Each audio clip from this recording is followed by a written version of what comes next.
Before we begin the episode, I would like to thank our sponsor, Field Queens, an Irish-owned GAA and leisurewear brand created by two inter-county players, Una White and Orla Duff. The girls have put aside their inter-county rivalries to create Ireland's first ever GAA glove specifically designed and tailored fit to the female hand. Field Queens are empowering future generations and offer a 15% team discount on gloves and are proud to be stocked in 10 stores nationwide. Having only started this venture in 2021, they have steadily grown their product line to include their original Empower gloves, bobble hats, snoods and water bottles. They're excited to launch a brand new blackout glove to the market this month, so be sure to keep an eye out on their social media at Field Queens and their website fieldqueens.ie for more.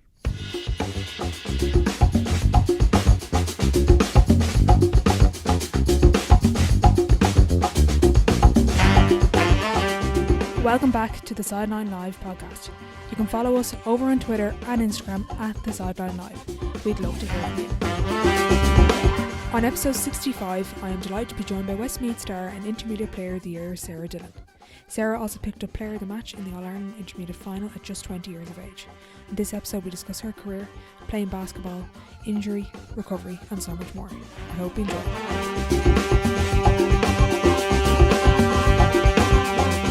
Hi Sarah, thanks a million for joining me on the podcast. Hi Orla, thanks a million for having me on. Before we get into everything, I'd like to give the guest about 30 seconds or so to give their elevator pitch to the listeners who might not know who they are. Yeah, so my name is Sarah Dillon. I'm 20 years old and I play county football for Westmeath Ladies, and I play my club football for Milltown Ladies also in Westmeath, and I am currently studying in AIT. I'm in my second year. Brilliant. So growing up, who or what got you involved in sport? Oh, definitely my parents. Sport mad. Mum was mad into basketball. Dad played GAA the whole way up. Everyone in the family is just mad sports fans. So, and Dad has actually been my coach since underage. Okay. So I'm still is now for senior for club. So how do you find that dynamic? Oh yeah, no, it's good. I enjoy it. These great conversations over the dinner table. But yeah, I'd say it's always what we can improve on. But yeah. I know it's brilliant. Yeah, that's good. And your mum, did she play basketball, was it? She did indeed, yeah, growing up. And then we would have played community games and stuff. And she would have coached then all the way through. So she got me for the love of basketball then as well. Taught me all my basics from a young age. So you're on a serious Liffey Celtics team. Talk us through some of that. Yeah. Yeah, no. So I joined under 16. So I was playing in Longford, but that team kind of folded, so I went and I was talking. I would have played Ireland with Bracken, Aaron Bracken's sister. Yeah. And then she was coaching that team at the time, her and Anya O'Connor. So they just asked me to come up, and I was like, yeah, definitely. So we ended up winning the under 16 All Ireland, and we won Dublin Cup as well. And then that team stayed together, it's such a good group of girls. You just get that group. Yeah. Yeah. And that we all just kind of stuck together. And then we went on and won the under 18 National Cup, the Hula Hoops National Cup. So brilliant. That was brilliant as well. That's cool. Kira's some player, isn't she? Unreal. Oh, you'd be in awe of her all the time. Yeah. Absolutely class. Yeah. I was in awe of her and I was playing against her. That's how good she's she is. Exceptional. You're trying to, me and her would always have to end up marking each other. Both point guards, and I'm just like, no. And Aaron had put us on the same team all the time. And I'm like, thank God. Brilliant. And how did you balance both growing up? Obviously at underage, it's a little bit different, particularly if you're just playing club. But as you mentioned there, Ireland teams, I'm presuming you're involved in underage inter-county teams. Yeah. How difficult is it to balance both? I'm just conscious that there's probably listeners and younger girls following and just kind of wondering, geez, how do I balance both? How did you do it? Yeah, well, it is hard. So sometimes you do have to say to coaches, look, I'm after having this day, that day. Sometimes you go play a school game, you have to go to training that evening, you're just kind of can I just take it easy? Something like that. You kind of have to know your body and just know what you kind of need to train somewhere. So let's say you had a football game at the weekend, maybe definitely get your training in for that. And just, that's pretty much it. Yeah, it was kind of hard. It was Mom was kind of telling me, this, that, and you just want to do it all when you're younger. Yeah. But yeah, you just have to kind of, and then later on I kind of picked up a few injuries, so I just had to stick to football. Yeah. Hopefully now I'll get back to basketball now, back being full fitness. But you do have to mind your body and listen to your body. If you feel something, take a rest. You're better off taking one training off instead of being out for so long, Exactly, listen to your body, and even just having that individual approach. Yes, you're involved in a team, but kind of have to be a little bit selfish in Yeah, terms of definitely. like, you're not, you know, not everyone is going to be doing the same thing as you, and you have to Yeah, be kind of like, you know, you're looking at everyone else, oh God, everyone else is moving well, but that's because you've had 2 basketball games this week already. You kind of have to yeah, take that into account. yeah. Like you're the person who's gonna. It's your body. You do Yeah, have to look after yourself. Like as you said, you do really have to be selfish, and that will help you in the long run. Like and absolutely. improve your game then overall. What are the specific things that you've noticed from basketball playing into Gaelic football? Like, it's an early cliche, and I'm really sick of the conversation, but I'd love to get your perspective as a player of both. Oh What yeah. do you see from both? Is there a huge crossover for you, do you think? Oh, fitness wise, anyways, basketball is constant sprinting, up and down, up and down. So definitely that. But even just like catching, even like you're defending, you can't, especially ladies football, no contact, basketball, no contact. So that does help a lot as well. But I feel like definitely the feeling of the ball, like just catching is what you're constantly doing kind of in basketball. And then pretty much that's it. Yeah. There's definitely a crossover. Like you see the people who like are both like you just be so athletic. Even people who are really good at football, if they just played basketball in school, you can see like they're Yeah. a sports person, like really good. Yeah. Yeah, absolutely. What's Erin Bracken like as a coach? I've had her on the podcast, but what is she like from a player's perspective? I want to get the Oh, inside here. oh, she's unreal. Yeah, we'd her and Anya O'Connor. Yeah. Just like they're just so good to players. Like you could literally ask her anything. She's literally like a friend to you, but like still your coach. Like just so approachable. I absolutely unreal. Yeah, we all Class. There you absolutely go. loved her. Erin, you better Yeah. be happy with that shout out. Yeah. The 2015 All Ireland Club final, you were 14 playing in it, which is one thing. And then you scored a cracking goal. I think you lobbed the keeper. Talk us through a little bit of that there. How did that? Your dad's the coach, so probably because he Yeah, that is drafted the you in, coach. but talk us through playing in an All Ireland final at 14. Yeah, I was actually only talking about this not too long ago. I was saying when you're that age, you don't really think of like games being so serious. It was kind of All Ireland. I was kind of thinking, oh, another match, like Yeah. And then I went in and I don't know, I just kept running, ticked, and thankfully it went in the back of the net. And I'll say I meant it. Whoever asked Yeah. me, I'm like, yeah, definitely. Brilliant. Growing up then, who were your role models? Who were your favourite players, maybe in both sports, and why did they stand out to you? Well, growing up, definitely in Westmeath, like so Fiona Claffey, just such an inspiration. And then Jennifer Rogers in my own club, she's playing for Westmeath as well. But outside that, I used to Sinead Goldrick, like I'd looked up to her so much. She's an absolutely exceptional player, like, and just even the work rate of like every Dublin player, you just see that, and I think it's improved so much. Like you don't just have like one hero now. Like there's so many people like on every team. Like you're just like in awe of everyone. Yeah. What's it like then becoming teammates with the two girls there? Yeah, really good. Well, thankfully, Raj is my Milltown teammate, so I've had her for a while. But yeah, it's just so nice. That's good. What advice did you get from the likes of Fiona coming into an intercounty setup, and what did you learn from your first year getting called up senior? And what age were you at the time? Sorry, I'm skipping a couple of steps, but what age were you going in? Um, I'd say, what age did I say? About 17, 18 for my senior. I played a bit of league, but my shoulder was kind of difficult Okay. getting in and out in each match, so I kind of had to choose what I played. Um, I think I got to played Dublin in the Leinster final, it was straight through, Yeah. but I actually only ended up being able to play 10 minutes Because because my was your shoulder. shoulder popping in and out? What you were saying? What? Yeah, so we actually had a tournament up in Belfast for basketball. Okay. So we had like 2 games that morning and we had another one that evening then. And everything was going fine. 1 or 2 games were in the last game. And I think it was like maybe 3 or 4 minutes left in the match. I kind of just reached out for a ball and my shoulder felt weird. I was like, what the hell? Then it was fine. I was like, and then Aaron's like, no, get off. I was like, right, fine. Got off and it was still like so sore, but we had like games the next day as well. And I was like, oh, I'm not giving in, like not saying it's sore or whatever. Yeah. And 2 of the girls like snuck down to the bar to get me ice to like, I thought that was going to like heal me. But he did that or whatever. Still in absolute agony. Aaron's like, how are you okay to play? I'm like, yeah, fine. Was your shoulder popped out? Was it? Yeah, Or but was it went it? back, it goes back Oh, in like, sorry, yeah, right. yeah. I was like, And is your then, shoulder still no, popped out no. at this point? So I played next game. I got through like the whole match again, Wow. last 3 minutes. Yeah. Went again. It kind of was like subluxing, so it went in and out like really quickly. Okay, right. So I got through that game, or most of the game, and then it went again. And I was like, I didn't really know what it was at the start. Yeah. went to physio, yeah, that's what it was. And then it just kind of kept happening for months. And then it just started fully kind of dislocating. Okay. That I'd Oh have to go God. like to A&E to like just Yeah. get it back in. But it was the year I was doing my leaving cert and it was my right arm. So I was like, I don't want to get surgery, and Yeah. have someone else to write for me or whatever. Yeah. So then I got it done about, I think it was the August, just got it pinned up. Yeah. And, God.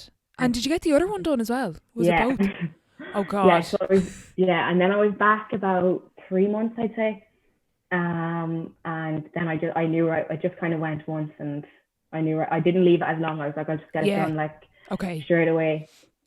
But thankfully both of them are perfect now. So Okay, that's good. I just want to yeah. quickly speak about leaving cert there. There's a good few listeners that have been in touch about balancing school. How did you do it in terms of basketball, football, school, and just trying to navigate even just the social part of it? Like, how difficult was it to go through 6 year doing everything you were doing? Yeah, I'm probably not the best person to ask, but I was so into my sport and all my studies. But yeah, I guess just keep on top of everything. Like you need, like if you have training that evening, just get your homework done. And if you have Yeah. an exam, just get literally, don't procrastinate anything. Yeah. Just get it done. Don't and do you'll what be I thank- did, which is procrastinate. Yeah, literally what I did. Don't do what I did. Yeah, just get it done and you'll be thankful for it in the end.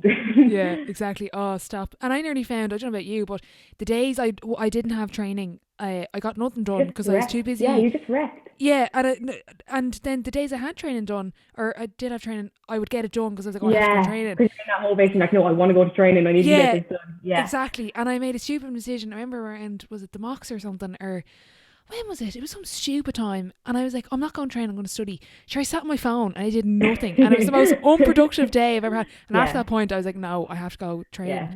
I think always go to your training. Yeah, like always go. It's great to get out as well. I know Yeah. you do have to study, but it is great to get out and see your friends. It's only an hour. Like use that as your break. Take it as your break to see everyone and just clear your head. Like exactly. Was it just both your shoulders in terms of injury wise? Is that everything? Did you do your knee or something? Yeah. So I actually did my 2 ACLs. Like I'm actually. Oh, you did both? Yeah. So I was 15 when I did my first ACL. Okay. How did you find that being so young? Yeah, it was really tough. Yeah. As I said, like I didn't even know what an ACL was at that stage. You hear some people and you're like, that's never going to happen to me. Yeah. You think you're invincible nearly. Yeah. No, it's tough, like mentally as well, just trying to, because you're training by yourself. You're so used to being out with everyone else pushing you on, then you're kind of just like, oh, I'm by myself. Yeah. But yeah, it was tough, but I got there in the end, thank God. Yeah. Which did you find tougher, the physical side of things or the mental side of things with the injury? Definitely mentally. Like I could do everything. I was like able to do everything in the gym. That was fine. Like, but then you're kind of watching girls play the game and you're like, oh, I want to be out there so bad. Yeah. Like you're nearly jealous of people who can play. You're like, yeah. You're just angry. You're like, and then you feel like you're fine. I remember, I think it was like my first knee. So like Santry do like a thing where you do like a 3-month checkup, 6-month checkup, and 9-month checkup. So like each stage they tell you like, oh, you can go and do some more jump and you can do like different runs, whatever, change of direction. Mm-hmm. And I think it was like my 6-month checkup and I was like feeling absolutely class. And I was like, gee man, so like, am I okay to go back and train? Like, and he was like, no. He's like, no, we'll do some change of direction. I was like, I like cried in his face. I was like, you're not serious. Like, I thought I'd be back like training next week. But yeah. No, you do. It's a long injury. And you do have to wait the 9 months or maybe 10 sometimes for some people. But it's better off in the long run taking an extra month and just getting it stronger. Like. Yeah, exactly. I didn't do my ACL, but I had a big injury as well. And the physio, he explained really well because I'm like you. I was going to get back every session. Yeah. When can I go back? And she was like, "Oh, you're still on crutches. Will you relax there?" Yeah. And yeah. and she was like, "For every week that you wait, you're eliminating like 50% chance of injury." And when she said that to me, it was like, okay, I can calm down here. I can go back to my walking on my crutches. Yeah. But it's like you said, like it's nearly worth it in the long run, sacrificing. Yes, you're jealous and you're angry, and I've had all of those emotions, and it's awful. But it's worth sacrificing that, waiting that extra session or skipping that match to make sure that you're okay. Because obviously with girls, the chances of redoing it, I know you did your other one, is so high. We have to, us in particular, have to be really, really conscious of we can do this again really quickly. it's scary, the numbers of people who are doing it. My sister actually did hers against Clare this year in the quarterfinals. Yeah, so we've been hit hard enough with them. But even just like, I even sometimes try to do the rehab with her just because it's just so lonely, like, you know. Yeah. I used to be like buzzing to go to physio. I was like once a week, like, yes, like, oh my God, unreal. And then when you get your appointment in Sanctuary, you're like so excited for it. Like, even though you're just going to be told, they're probably coming out, oh, you're doing this wrong, whatever. But still, you're excited to do something and see if you're progressing, like, you know. Yeah, exactly. How's your sister getting on with it? Yeah, she's not too bad. She's getting there. She's nearly back running. So hopefully June or July she'll be back playing. Okay, great. What's it like having your two sisters with you? Is it probably over lockdown? It's probably a good thing because then you weren't. Oh yeah, thank God. Like, do training together, like, it's always, we're a very competitive family as well. Oh, right, okay. So like doing our runs, it was like you were definitely giving it your all anyway. So you didn't want her to win, you didn't want me to win. Yeah, no, it's really nice playing with them as well. That's good. What happened with the second one? Talk us through a little bit of that. And in terms of, is it worse knowing what's ahead when you do it again?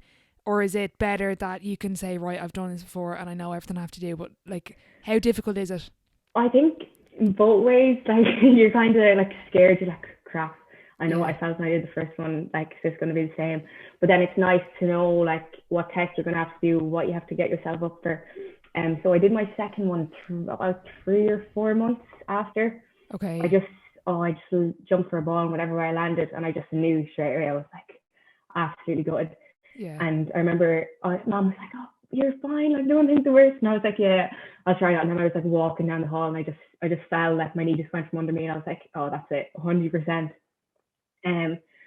But yeah, I guess it is nice in a way. Like, I knew, even because I was so scared, even just going off for my first operation, like, you don't know what to expect. So in that sense, you knew how sore you're going to be, everything. Like, my hamstring, I got it taken from a hamstring graft. Okay.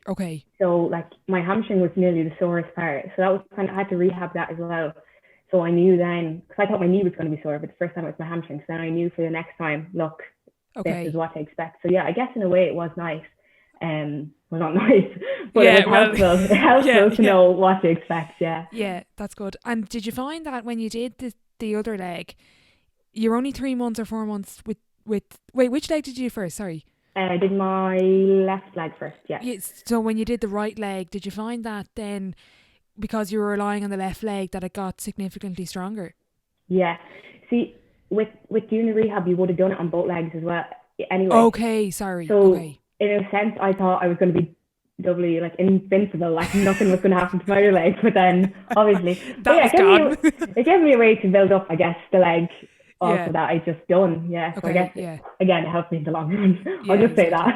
Yeah. And what's it like coming back from injury? I know what it is, I know what it's like, but for other people that don't, can you describe going back for your first session, going back to the first match, confidence wise, worrying about re-injury, particularly after the second one? I'd say I get the sense that obviously you're going to be really heightened then about worrying about injury after the second one. Yeah, it is so scary. And like, your confidence is down because all you think about is last time I played, this happened to me, whatever, you know. And it is, and then people are kind of expecting you to be at the level you're at before like you left. And I find it was, even no matter how much running, whatever, every fitness thing I was doing, I still didn't feel like I was match standard, because it is that games that get your fitness for match fitness, you know. So then you're worried about that as well. But then I feel like once you kind of get the first ball, get going, you're kind of like, okay, wait, no, I can actually do this. Like, I'm fine. Yeah, exactly. What's it like in terms of going through the injury, and even particularly during the second one, in terms of like motivation? Because I know during mine, now it wasn't ACL, but it's just like, how did you find trying to keep yourself motivated during it? Hard. I thank God, I have such a good family, like my sisters, my mom, everything, my dad, like they'd do anything with me if I asked them. And I also, for my second knee, I got up with a PT, Joey Cleary in Mullingar, so I was kind of going to him like 2 or 3 times a week. So that gave me the motivation to be like working with someone, even though it was just a coach. I still didn't feel like I was just by myself, and it was kind of like a guidance to help me where to get. So that definitely helped me a lot. So that's good. You mentioned there kind of when you're going back, everyone kind of expects you to be the same old Sarah.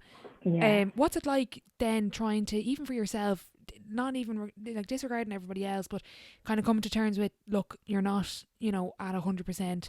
You're not going to be the Sarah you were before the injury right now because you're only how many months after. How did you find? How frustrating is that for you? And how did you balance that and keep going with it? Yeah, it's tough, like, especially, like, I'm a forward, so especially, like, you know, your accuracy mightn't be as good, your passing, even just quickness of the ball, like getting your hands on the ball, like, you know, it's not like straight away, but that comes over time, like, so you're always going to get back or even better than what you were, you know, before the injury. And like something that I've learned is that like my injuries are kind of like always my injuries. So I got still always like rehab my shoulders, rehab my knees, like just always do my strength work just to try keep myself steady. But no, that's what I've done. I've always like kept it as an injury, like, so I always like make sure it won't happen again. Okay, very good. And when did you come back from the second one? Sorry. When was that? About 2018, I would say. And then I 2018. wasn't, I'd say it was around 2018, maybe So started 2019. the 2020 season, you came up against Meath in the final in an empty stadium in Croke Park. Can you talk us through a little bit of that experience? What was it like playing Meath? And just from your perspective, could you see them, I don't think many people could, but could you see them going and doing what they did this year? I actually didn't play that match. Oh, sorry, I was in the apologies. stand, so I did get to see it. Yeah, they're unreal, like absolutely amazing. And obviously you don't think that like a team who's just won intermediate is going to go straight up and win a senior. It's obviously a thing of dreams, like everyone wants to do, but you don't really think it's going to happen.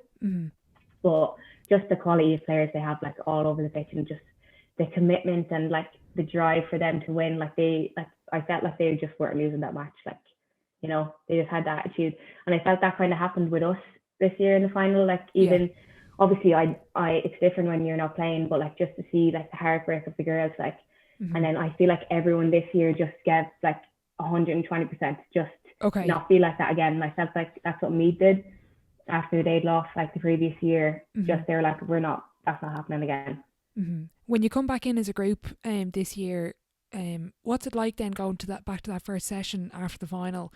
Is the final a discussion point? Is it left in 2020? What's the approach there? Yeah, so the final loss was obviously just left, and hopefully we get there again. But we kind of just took each game as it came. Like we didn't want to look too far ahead. I think every girl was just so up for it, but we kind of went out against, it was Longford in the first round, and they actually beat us after extra time. So I think that was kind of the wake up call. I think like some girls, maybe we just thought like, you know, we were here last year, this is going to be okay. Yeah. So, and then at every game, we just gave it everything. And because in the whole championship, like no one knew who was going to win. Like every game was kind of going the opposite team. Someone who won the last match wasn't winning the next game. So like it was actually it was a good way to be, because we just took it game by game.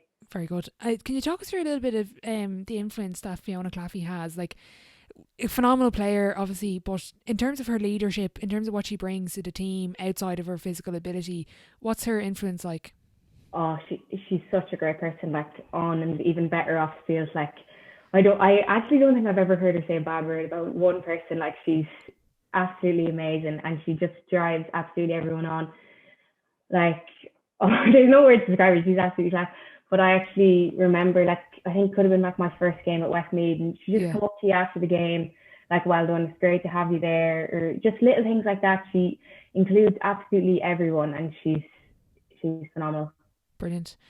Can you describe the attitude that it takes to be an intercounty player and be an elite intercounty player at your level, obviously player of the year, but can you describe that to people that don't really, like players, let's say, that might not think attitude is an important thing? What is it like at that level? Yeah, attitude is so important, like, and just like hard work. Like I know you train maybe 3 days a week on the pitch, but it's the stuff you do outside of training, you know, your nutrition, your sleep, getting your gym in. Like it's the little things that make you the elite player that you have to be, you know, for intercounty football. And just practicing on everything, like being able to hand pass with your right and left hand, you know, being confident and kicking. If you get stuck kicking on your right, be able to kick on your left. Like it's just the little things that make you that player. I actually found it interesting from a basketball perspective in terms of even the mentality of, like, I would find maybe more when I was growing up, and I think it's changed now for ladies, but it was always like be good at kicking, but with basketball, let's say for example it was dribbling, you have to be elite on both hands. Yeah. Do you think that mentality has now come into Gaelic football, particularly ladies, in terms of skills of not just being competent at kicking but being competent on both feet? Definitely.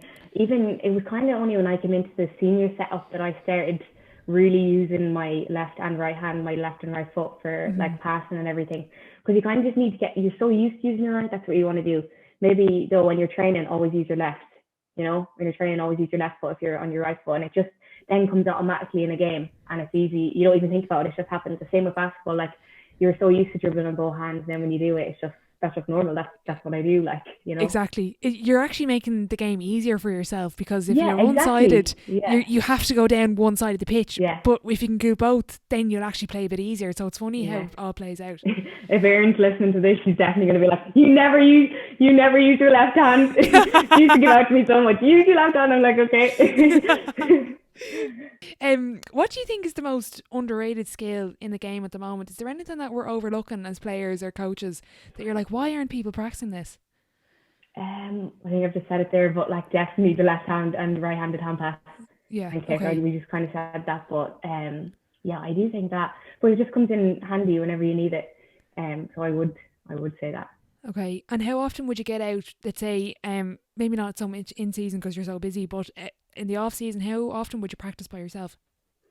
Yeah, so I literally just the football pitch is like right over behind my field. So perfect. So handy, I'm so close. So I do go over a lot, just to practice my kicking like all the time. Before games now, I would always go over like the day before. Okay. Other than that, I go down training early. But in off season, probably just even once a week, or just getting, keeping your hand on the ball, like, Okay, yeah. What do you do, let's say that day before the game or before training? What sort of kicks do you take? Do you have a routine, or is it just going out for the crack? So if I had about 8 balls, I literally just look at the goals and I just kick them out randomly. Wherever they go, I kick them there. And then always have to end on a score. Oh yeah, I'm the same. I'm the same. Or I'll go home. Don't leave. Yeah. I'll be kicking myself going home. Yeah, or before a match, like I always just have to kick it over the bar. Like if I miss, I'm like, no, I'll have to go kick it over the bar. That's gas. Like, yeah, I can actually do this. And then you're like, okay, I'm doing this. Do you have any sort of other pre-game routine? Are you superstitious? In some things, yeah. I actually always plait my hair the same. That's kind of something I always do. But other than that, not really. No. Okay, you've nothing major. Okay. Yeah, no, nothing too serious. I know there's some people who are some people are real particular. Same some socks people are like, or something. on first, left sock, right there. You're like, what? Like, okay. Do you find it hard to balance sport and college social life, like, and kind of not keep them separate, but like, let's say for example, if it was a bad performance or a good performance, that it doesn't spill over into other areas of your life? Yeah, so I think maybe obviously you try to like leave a loss on the pitch, but then you're obviously always just thinking about that evening and you're going to be in bad form or whatever. But I don't think I'm not too bad at that. Like once it's kind of over and done with, I'm kind of like, okay, that's gone. Let's get ready for the next thing. What can I do to improve? Like, for the next match. Like if it's down to game, just look back on the match. Look back on what you did, and if you can improve like one thing, it's not going to happen again. And if you keep doing that, you're gonna, hopefully. No mistakes. Yeah, exactly. Do you do that a lot? Would you look over matches by yourself and from the individual perspective? Yeah. We'd always get the game, so yeah, I would always watch them back and just see, should I have taken that shot? Should I have passed? Whatever, Okay. It does help, like, because you don't see like what goes on behind you during the match, or you don't see like what run has been made. Okay. So it is good to look back and on yourself and just reflect on like the game. Is there anything in particular you've kind of spotted that you were like, oh, I didn't know I did this? Particularly maybe when you started watching video. I'd say it's a bit strange watching yourself for the first time and seeing your different like trends and what you tend to do. Yeah, definitely from like a defensive point of view, like as a forward. I remember our first few games actually at Westmeath, like just even kick-outs wise, I was just kind of like not doing what I should have been doing. Okay. And then like we worked on that, and that helped us then in the long run to like press on kick-outs or whatever, and it made me like more aware that I had to be actually really tight on the player, not just giving them an inch, like, So I guess that helped, yeah. Is there much feedback in terms of you talking to management, them giving you feedback, or vice versa? Yeah, like I think everyone like taking advice is even if it's criticism, it will help, Yeah, and hopefully you won't do it again. And I think like if people have to give out, fair, because you learn from your mistakes, and it's the only way you're going to improve as a player to get taught that. exactly. In terms of the final, you won by 25 points. It was superb performance from you, obviously. But at what stage of the match did you kind of realise that this is it, we're gonna win? I make this joke a lot because my sister Tracy, she's actually played midfield at the time, and she like would never go for her own score. And I Okay. remember she scored a point that day, and I was like, "Oh my god, this is it! Like this is actually it! Like we're winning." And I always make the joke here, but no, I Your even poor just think, sister. yeah, no, she knows we always make the joke. Yeah. No, there was like the 2 weeks coming up to that game, we were in the Cusick Park at the time, like training, and everyone was just so in tune. Like I Okay. don't think anyone was going to Crow Park and not coming home with a medal. Like everyone was just so up for that game, Yeah. and I think like every person, like a player set the standard, like they really do. And I think every person was on the same page. Everyone knew what we had to do, and thankfully, it just clicked for us on the day. And was that a conversation that was had that, look, we all need to be on the same page, or was it just this collective kind of coming together and realising, everyone looking around each other, oh, this is it, like we just really need to Yeah, go here? I think it was just a collective effort by everyone. Everyone just looking around, but like, okay, we're here. We Okay. can, we have a good shot at this, and like, because we played Wexford earlier on the year, and it was such a tough, like, it was such a tough game in the All Ireland final as well. Yeah. I don't think the score kind of reflective Mhm. of how good Wexford played too. But we knew it was obviously going to be a massive challenge, and everyone just came together on the day collectively, as you said, and just happened. You mentioned there the standards that you have as a team. Who sets the standards, and without giving away the secrets, obviously, but what is the standard within the group? What do you hold accountable to each other? Just like everyone just doing everything as best as they can, like no one being sluggish. Like if I see even a back make a block, that absolutely drives me on to be like, look, they're actually making a block. I have to go score for them. Hmm. That's it's the backs who like actually make the scores. So I think everyone just working together, everyone just on the same page, just kind of, and everyone has to set, every person has to be on the same page to have the same standard across, each player. Absolutely. You had a great performance that day. You won player of the match. Talk us through some of the game in terms of going into Crow Park, and I presume this was your first time playing in Crow Park. Yeah, What was that like? yeah, unreal. Yeah, it was very, very good. You just kind of walk out and you're like, oh my god, so It was a lovely big, day but as well. yeah, it was You'd so always warm. dread Yeah, if it it was was like lovely. lashing or something. That'd be Yeah, like, no, it was such a nice day. yeah, Compared to the girls playing during the Christmas time last year. Um, no, but yeah, it was really nice. yeah, You're just kind of in awe, like, I'm yeah, actually here. Yeah. yeah. In terms of the 2022 season, I have to say, particularly great for Leinster football. I think all four semi-finalists Yeah. in the intermediate were from Leinster.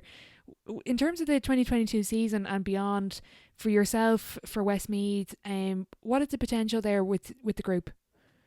Yeah, it's gonna be a tough season. Obviously, playing back up senior football and then playing Division One. Mm-hmm. Um, it is going to be hard, but we just want to give it our best shot.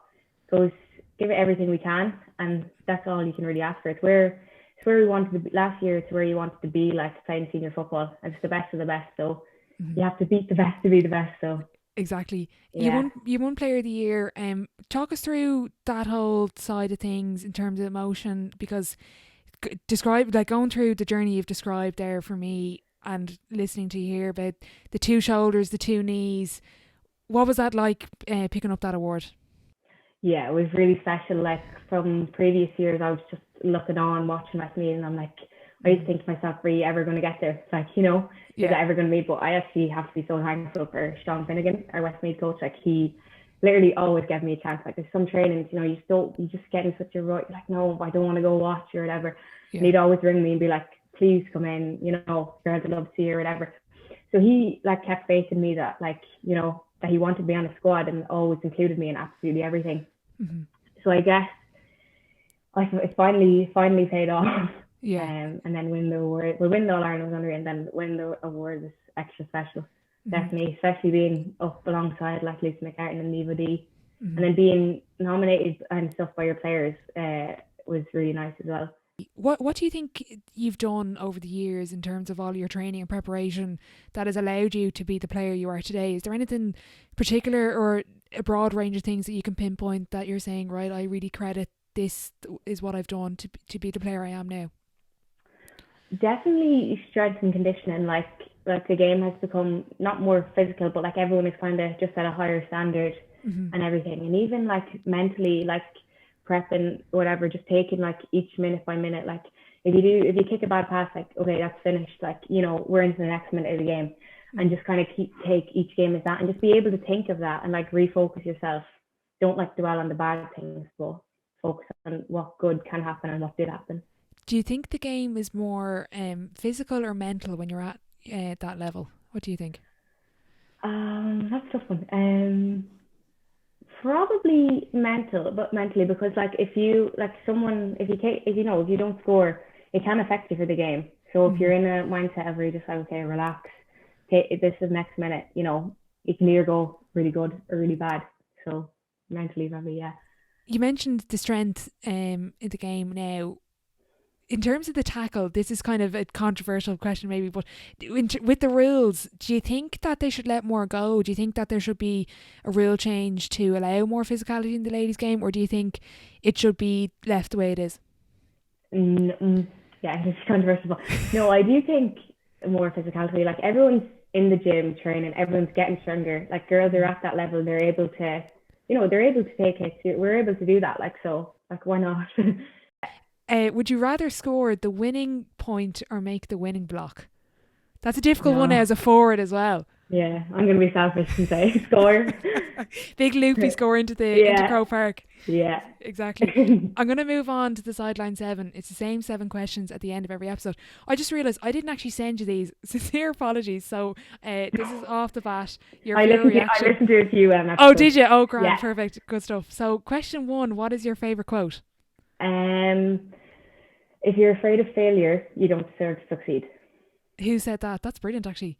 I actually don't know. I just seen it, but it was something that always came back to me. Because people are always like to me, like, you're not afraid you're going to injure yourself again. You're injured yourself again. I'm like, no, like, I'm Leave me alone. People used to always like, would you not just stop playing? I'm like, no. Yeah. Question 2, what's the best sporting event you've been to? And you can pick one as a fan and one as a player. It's up to you. Okay. Probably a lot as a player, but I would say the 2015 All Ireland Club final. Yeah, that like my dad's physio, or my dad's the coach, my mom's physio, and then my 2 sisters playing. So it was just such a family event, and then with the club, it was just that was really good. That's lovely. That's something I don't think I'll ever forget. Yeah. Yeah. Question 3, what's been the biggest setback or challenge so far in your career, and how did you react to it? I have a good few. obviously all my injuries, but I definitely do think it was my first shoulder. So just getting over my 2 knees, I thought, look, this is it. There's nothing else more I can do. Mm-hmm. And then when my shoulder happened, I was like, I don't know how I was going to get through it. But thankfully I did. So I'd say that was definitely the longest process of trying to get over what actually happened and just get back into playing. Question 4, what's been your biggest achievement on or off the pitch? Biggest achievement? I would probably say the under-18 National Cup of basketball. That was really special. Or then obviously last year was amazing with winning All Ireland, and then topping it off with Player of the Year. Brilliant. Looking back, you're only 20, but looking back, what advice would you give your 18-year-old self? Yeah, so that wasn't too long ago. But I just guess take each day as it comes and just really never give up. Brilliant. For any of the younger girls listening, what advice would you give those that want to play inter-county football? Is there any, I've kind of put this in as a question, like a 3-point checklist that would, like, obviously it's not going to be those 3 specific things, but is there anything in particular that you would give them advice on? Definitely keep practicing the basic skills, because it's what comes in handiest, obviously just give it everything you can. Who would be your dream dinner guest and why? And you can open up the table to a few people here if you want. Okay. So definitely Dermot Kennedy would be one. Yeah. Absolutely obsessed. He's amazing. Probably Alex Morgan. Yeah, Alex, she'd be great for the podcast. I'm trying to get her on. I don't think that's going to happen though. Unreal. They're unreal, the American team. And maybe Ellen Pompeo. Okay, very good. Yeah. What's kind of on your pre-game playlist? Is there any particular music you like to listen for a game? I actually listen to a mix of music, so Dermot Kennedy obviously, but not really pre-game. Yeah. No, I do really like Drake as well. Just whatever. Kind of popular at the minute. Okay. Yeah, I'm not too fussy. Okay, very good. Last question before I let you go. If your life was a book, what chapter would this be called? Oh man, this is a tough one. Maybe a work in progress. Okay, so you're setting yourself up here for big things. Yeah. Brilliant. Sarah, thank you so much for coming on the podcast. Wishing you the very best of luck with football, with basketball, with everything. And thanks again. Thanks a million for having me. Thank you.